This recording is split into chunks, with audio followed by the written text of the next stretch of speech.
Grandes genios e inventos de la humanidad. Seguro que antes de la época y el trabajo de Isaac Newton, las manzanas también caían al suelo. Pero nadie se lo había planteado. Simplemente era así. Isaac Newton se planteó las causas y se preguntó: ¿por qué tiene que caer la manzana siempre perpendicularmente al suelo? ¿Qué fuerza la atrae? En ese contexto, el inglés desarrolló la idea de la gravitación como una fuerza universal que se convertiría en la base de una de sus obras más importantes: Principios matemáticos de la filosofía natural. Isaac Newton y la gravedad.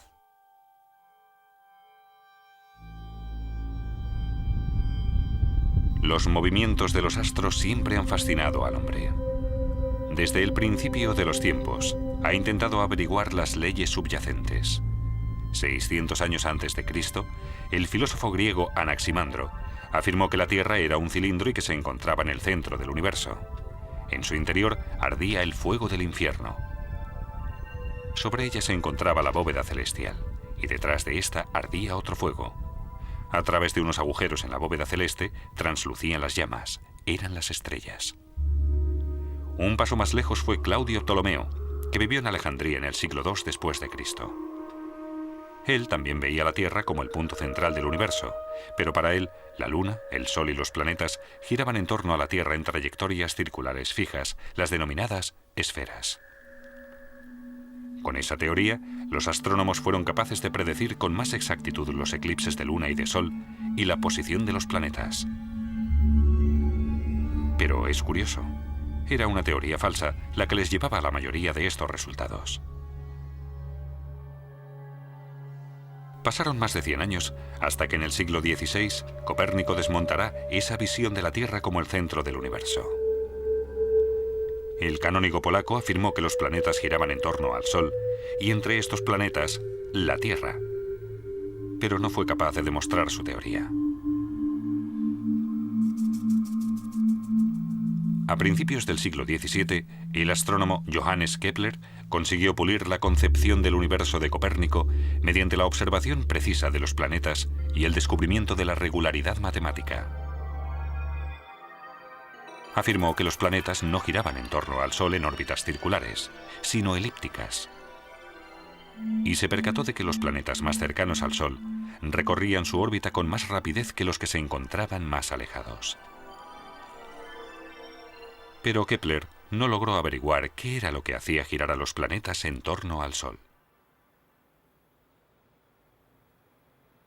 Isaac Newton nació en enero de 1643 en Woolsthorpe, condado de Lincolnshire, Inglaterra. Su padre, granjero, murió poco antes de que él naciera. Por órdenes de su madre, tomó el relevo en la granja. Pero el pequeño Isaac no estaba hecho para el campo. Se quedaba contemplando el agua durante horas, pensativo, mientras las ovejas se iban escapando. Prefería sentarse en su habitación y decorar la pared con todo tipo de dibujos.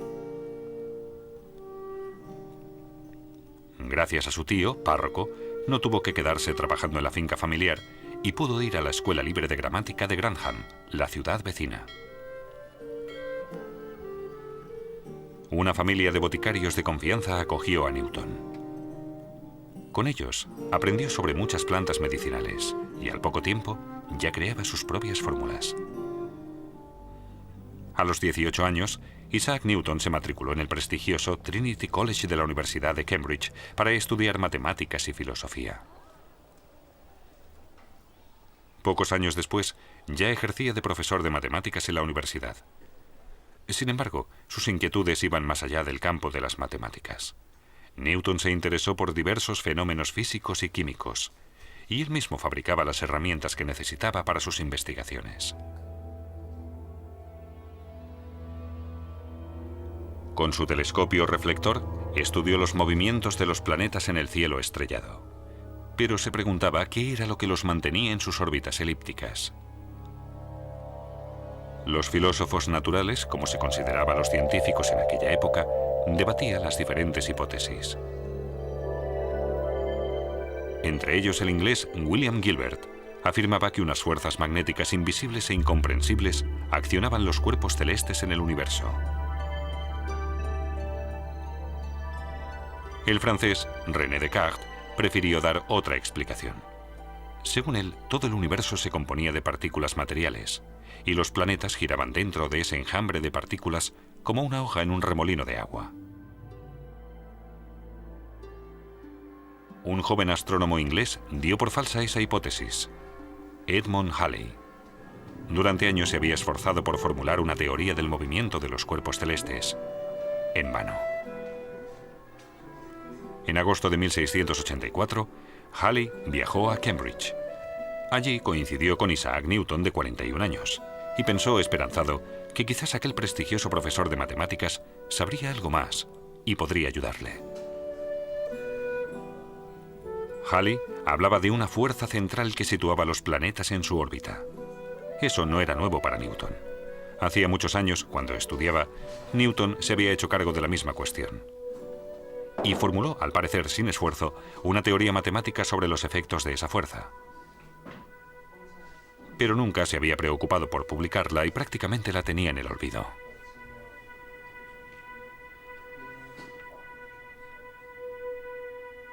Halley vio la relevancia del trabajo de Newton y le empujó a compilar todas sus teorías en una gran publicación científica.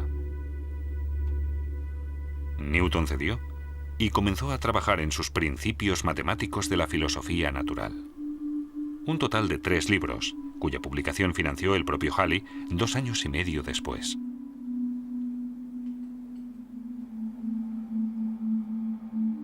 Newton formuló, entre otras, las 3 leyes que hasta hoy constituyen las bases de la mecánica. Esta es la primera ley. Todo cuerpo permanece en su estado de reposo o de movimiento rectilíneo uniforme, a menos que otros cuerpos actúen sobre él.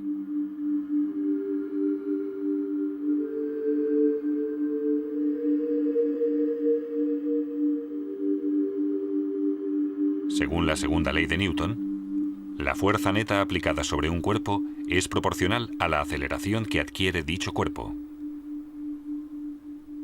La constante de proporcionalidad es la masa del cuerpo. Y la tercera es la ley de acción-reacción. Cuando un cuerpo ejerce una fuerza sobre otro, éste ejerce sobre el primero una fuerza igual y de sentido opuesto. La fuerza de reacción hace que la bola se quede parada y hace que la barca se mueva hacia atrás. De esta tercera ley de movimiento profetizó Newton que se regía por el mismo principio por el que, varios siglos después, el hombre conseguiría volar hasta las estrellas. Con ello quiso decir que el principio de acción-reacción sería el que haría volar un cohete espacial. El gas caliente que expulsan las cámaras de combustión es lo que produce que el cohete salga disparado en sentido contrario. Isaac Newton ve en las fuerzas la causa del movimiento de los cuerpos. Y en el caso de la Luna, afirma que lo que hace que permanezca en su órbita elíptica es únicamente la atracción de la Tierra. La fuerza contraria a esta es la fuerza centrífuga, que impide que la Luna se abalance sobre la Tierra. A la fuerza de atracción, Newton la denominó fuerza de gravedad. Ahora, con la velocidad de la órbita lunar y la fuerza de atracción de la Tierra, Newton ya puede demostrar matemáticamente que los planetas se mantienen en su órbita por la fuerza centrífuga y la de gravedad.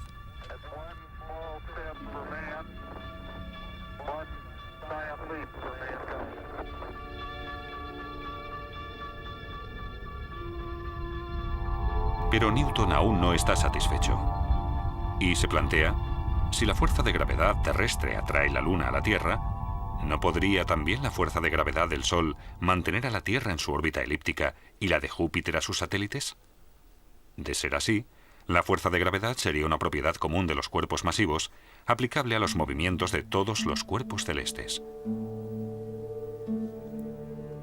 De esa forma, Newton formuló la ley de la gravitación universal. Con la masa de 2 cuerpos y la distancia existente entre ellos, Newton puede calcular su fuerza de atracción, la denominada fuerza de gravedad. De esa forma es capaz de predecir de forma exacta el movimiento de los cuerpos celestes. Con esos conocimientos se descubrirán, siglos después, nuevos planetas de nuestro sistema solar, Neptuno y Plutón.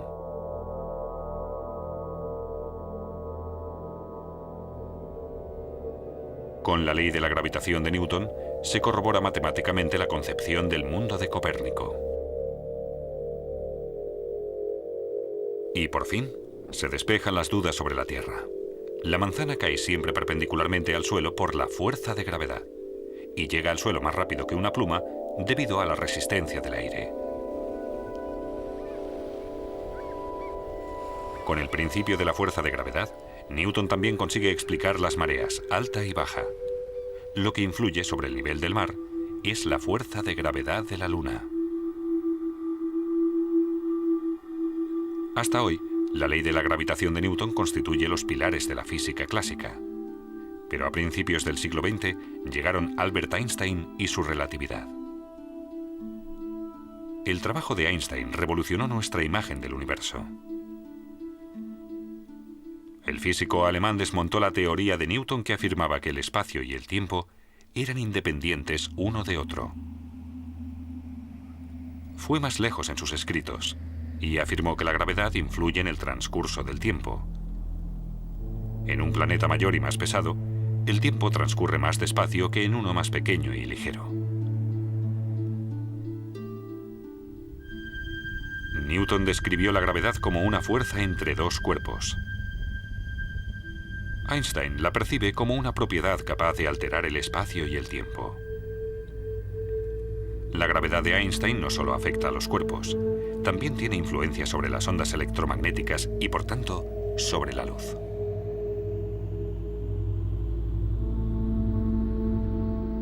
Un año después de la publicación de su teoría, esta se confirma.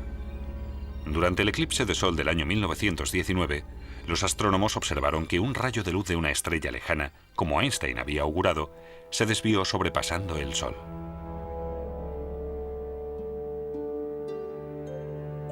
La teoría de Einstein se aplica en dimensiones raras con fuertes gravitaciones y elevadas velocidades.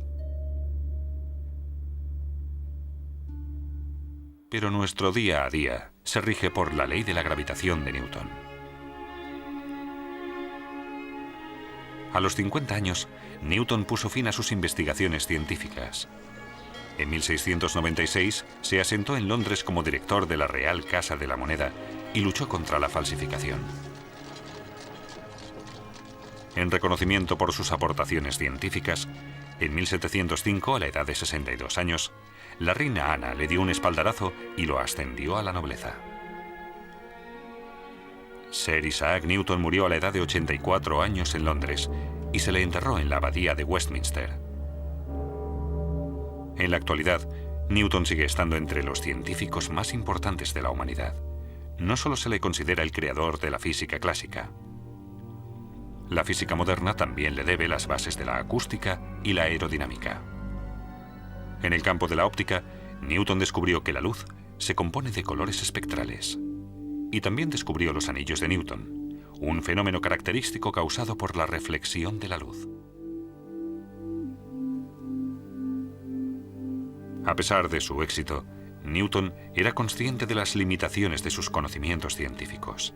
En sus apuntes escribió: «No sé lo que puedo parecer al mundo, pero para mí mismo, solo he sido como un niño jugando a la orilla del mar y divirtiéndome al hallar de vez en cuando un guijarro más suave o una concha más hermosa que de costumbre, mientras que el gran océano de la verdad permanecía sin descubrir ante mí».